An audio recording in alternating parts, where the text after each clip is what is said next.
চালের মধ্যে শুধুমাত্র একটা ডিম ভেঙে দিয়ে এমন একটা রেসিপি তৈরি করা যায় যেটা আপনি কখনো খাননি। আর যদি আপনি খেয়েও থাকেন তাহলে রেস্টুরেন্ট থেকে চড়া দাম দিয়ে কিনে খাচ্ছেন। বাসায় সহজেই এটা তৈরি করে নিতে পারবেন। 1 কাপ চালের ভিতরে একটা ডিম ভেঙে দিন, উপরে 2 টেবিল চামচ চিনি দিয়ে 1 কাপ গাভীর দুধ দিয়ে দিন।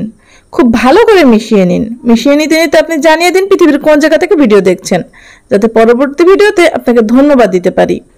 এখন হাফ চামচ ভ্যানিলা এসেন্স, 1 চামচ বেকিং পাউডার খুব ভালো করে আবারও মিশিয়ে নিতে হবে। মনে রাখবেন মিশ্রণটা যাতে খুব ভালো মতনভাবে মিশে যায় সেদিকে খেয়াল রাখবেন। এখন ব্লেন্ডারে ঢেলে দিন। ভাবছেন কি জিনিস তৈরি করছি, এটা ব্লেন্ড করে কি করব? একটু পরেই বুঝতে পারবেন। আর মনে রাখবেন ব্লেন্ডার করার সময় একটু থেমে থেমে সময় নিয়ে চালটা যাতে মিহি হয় ঠিক এভাবে করে ব্লেন্ড করে নেবেন। আমাদের হয়ে গেছে। এখন একটা মোল্ডের তেল ব্রাশ করে নিয়েছি আর এর ভিতরে ঢেলে দিলাম। এখন একটা পাতিলে পানি গরম করে তার ভিতরে একটা স্ট্যান্ড বসিয়ে ঢাকনা দিয়ে ঢেকে দিচ্ছি। কোনো ছিদ্র যাতে না থাকে সেদিকে খেয়াল রাখবেন। এখন 20 থেকে 25 মিনিট লো আঁচে জাল করে নিয়েছি।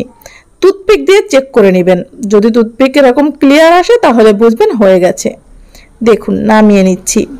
এটা কিন্তু কোনো কেক তৈরি হয়নি, এটা মজার একটা খাবার তৈরি হয়েছে। এই খাবারটির নাম ক্যাপুচিনো।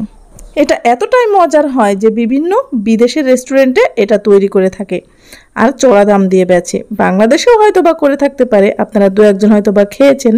দেখুন উপরে কতটা নরম আর ভিতরে একদম কেকের মতন হয়েছে। খেতে অসাধারণ হয়। বাড়িতে একবার হলেও বানিয়ে দেখবেন খেতে কেমন, আর আমাকে কমেন্টে জানাবেন। চিলি ফুড হাউসের নতুন আবিষ্কার ক্যাপুচিনো রেসিপি। এই রেসিপিটা যে একবার খাবে সে বারবার খেতে চাইবে আর আপনার পিছু পিছু ঘুরতে থাকবে রেসিপি নেওয়ার জন্য। ভিডিওটি শেয়ার করুন, অন্যর কাজে আসতে পারে। আর এরকম রেসিপি তথ্যবহুল ভিডিও পেতে চিলি ফুড হাউসকে লাইক এবং ফলো করে রাখুন।